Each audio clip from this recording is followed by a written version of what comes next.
Hi friends, வணக்கம். Welcome to our channel. இன்றைக்கி நம்ம சாஃப்டான சப்பாத்தி எப்படி செய்கிறதுன்னு பார்க்கலாம். எவ்வளோ நேரம் கழித்து நீங்கள் சாப்பிட்டீங்கனாலும் சாஃப்டாக நல்லா பொசு பொசுன்னு இருக்கும்.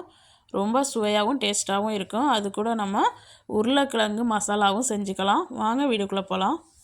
நான் ஒரு பாத்திரத்தில் 2 கப் அளவு கோதுமை மாவு எடுத்திருக்கேன். அதுக்கு தேவையான அளவு உப்பு சேர்த்து நல்லா இதை மிக்ஸ் பண்ணிக்கோங்க ஃபஸ்ட்டு.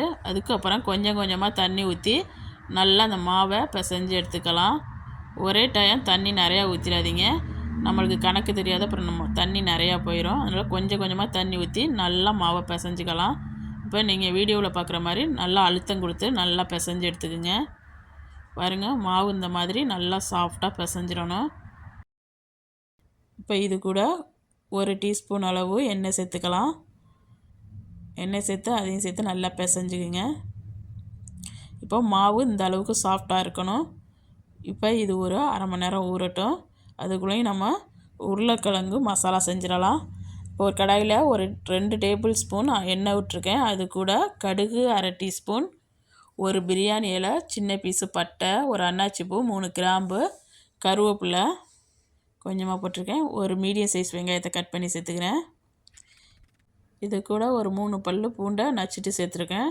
இப்போ இதெல்லாம் சேர்த்து நல்லா வதக்கிக்கலாம். இந்த மாதிரி நல்லா வதக்கிக்கோங்க. இப்போ ஓரளவு நல்லா வெங்காயம்லாம் வதங்கிடுச்சு. இப்போ இது கூட ஒரு மீடியம் சைஸ் தக்காளியை கட் பண்ணி சேர்த்துருக்கேன்.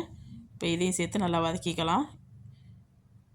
இப்போ இது கூட 1 டீஸ்பூன் அளவு இஞ்சி பூண்டு பேஸ்ட் சேர்த்துக்கலாம்.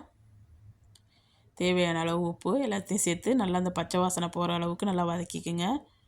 மஞ்சள்தூள் 1/4 டீஸ்பூன், சோம்பு ஜீரகம் சேர்த்தது அரை டீஸ்பூன், மிளகாய்த்தூள் அரை டீஸ்பூன் எல்லாத்தையும் சேர்த்து இந்த பச்சை வாசனை போகிற அளவுக்கு நல்லா இதை மிக்ஸ் பண்ணிக்கலாம். இப்போ இதில் உள்ள பச்சை வாசனையெல்லாம் நல்லா போயிடுச்சு. இப்போ இது கூட நான் பொட்டுக்கல்லையை நல்லா பொடி பண்ணிவிட்டு அதில் 1 டேபிள் ஸ்பூன் எடுத்து அது கூட தண்ணி சேர்த்து நல்லா மிக்ஸ் பண்ணி கட்டி இல்லாமல் கரைச்சி எடுத்து வச்சுருக்கேன். இப்போ இதில் சேர்த்துக்கலாம். இதில் சேர்த்து இதையும் சேர்த்து நல்லா மிக்ஸ் பண்ணிக்கலாம். இதில் இருக்க பச்சை வாசனை போகிற அளவுக்கு பாருங்கள், நல்லா மிக்ஸ் பண்ணியாச்சு. இப்போ இது கூட 1 கப்பு தண்ணி சேர்த்துக்கிறேன். உங்களுக்கு குருமா எவ்வளோ தண்ணியாக வேணுமோ கட்டியாக வேணுமோ அதுக்கு தகுந்த மாதிரி நீங்கள் தண்ணி சேர்த்துக்குங்க.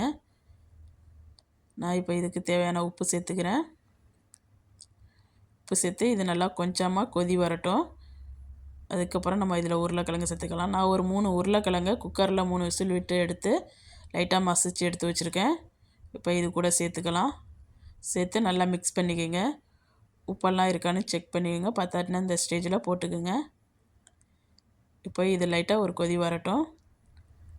இப்போ நம்ம உருளைக்கிழங்கு மசாலா லைட்டாக கொதி வர கிளம்பிடுச்சு. அவ்வளவுதான், நம்ம இப்போ இறக்கிட வேண்டியதான். லைட்டாக கொத்தமல்லி தலையை தூவி நம்ம இறக்கிட வேண்டியதான். டேஸ்டியான உருளைக்கிழங்கு மசாலா ரெடி. இப்போ நம்ம சப்பாத்தி மாவு சூப்பராக ரெடி ஆகிடுச்சு. சின்ன சின்ன உருண்டையாக உருட்டிக்கிட்டு நம்ம இப்போ இதை உருட்டிடலாம் சப்பாத்தி. இப்போ லைட்டாக மாவு தூவிக்கிட்டு சின்ன உருண்டையாக இந்த மாதிரி சைஸில் உருண்டையாக எடுத்துக்கோங்க. இந்த மாவில் நல்லா டிப் பண்ணிவிட்டு நம்ம இந்த மாதிரி உருட்டிக்க வேண்டியதான். ரொம்ப சாஃப்டாக இருக்கும். நீங்கள் எவ்வளோ நேரம் கழித்து இந்த சப்பாத்தியை சாப்பிட்டாலும் நம்ம சுடும்போது எப்படி இருந்துச்சோ அதே மாதிரி சாஃப்டாக இருக்கும். பாருங்கள், அவ்வளோதான். இந்த மேலே இருக்க மாவெல்லாம் தட்டிட்டு ஒரு பிளேட்டில் வச்சுக்குவோம். இந்த மாதிரி உங்களுக்கு சைஸாக உருட்டுறதுக்கு வராட்டினா, ரவுண்ட் ஷேப் வராட்டினா அதுக்கு நீங்கள் என்ன பண்ணுறீங்கன்னா இந்த மாதிரி உருட்டிக்கிங்க. நீங்கள் ஷேப்பெல்லாம் பார்க்க வேணாம், சாப்பிட்டா மட்டும் இந்த மாதிரி உருட்டிட்டு ஒரு நல்ல ஒரு அழுத்தமான ஒரு பாத்திரத்தை வச்சு ஒரு அமுக்கிட்டு இப்படி சைடை பிடிச்சி எடுத்திங்கன்னா ஈஸியாக ரவுண்ட் ஷேப் கிடச்சிரும்.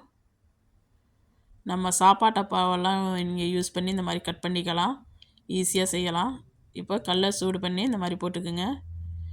நல்லா 2 பக்கமும் நல்லா திருப்பி திருப்பி கொடுத்து வேக வைங்க. எடுத்த உடனே நீங்கள் எண்ணெயெல்லாம் எதுவும் போட்டுறக்கூடாது. சப்பாத்தி போடும்போது நல்லா உப்பி வந்த பிறகு தான் நம்ம எண்ணெய் விடணும். பாருங்கள், இந்த மாதிரி 2 பக்கமும் நல்லா வேக வச்சு எடுத்துக்கணும். உப்பி வரணும், நல்லா பூரி மாதிரி உப்பி வரும்.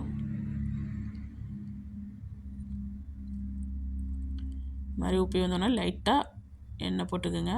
பாருங்கள், நான் எண்ணெய் லைட்டாக தெளிச்சு விட்றேன். இப்போ 2 பக்கமும் நல்லா திருப்பி கொடுத்து எடுத்துட வேண்டியதான். பாருங்கள் எப்படி உப்பி வருதுன்னு. நல்லா உப்புனத்து மரவு தான் நம்ம லைட்டாக எண்ணெய் தெளிக்கணும். அப்போ தான் இந்த காற்று உள்ள போய் நல்லா வெந்து நம்மளுக்கு சாஃப்டாக இருக்கும். எப்போ சாப்பிட்டாலும் நல்லா சாஃப்டாக இருக்கும் சப்பாத்தி. இதே மாதிரி எல்லா சப்பாத்தியும் போட்டு எடுத்துக்க வேண்டியதான். நம்ம சுவையான சப்பாத்தியும் அது கூட நம்ம உருளைக்கிழங்கு மசாலாவும் சூப்பராக ரெடி ஆகிடுச்சு. நீங்களும் உங்கள் வீட்டில் செஞ்சு பார்த்துட்டு எப்படி வந்துச்சுன்னு கமெண்டில் சொல்லுங்கள். இந்த வீடியோ பிடிச்சிருந்துச்சுன்னா மறக்காமல் இந்த வீடியோவுக்கு ஒரு லைக் கொடுங்க. மறக்காமல் என் சேனலை சப்ஸ்கிரைப் பண்ணி வச்சுருங்க. இந்த வீடியோ பார்த்தா அனைவருக்கும் நன்றி.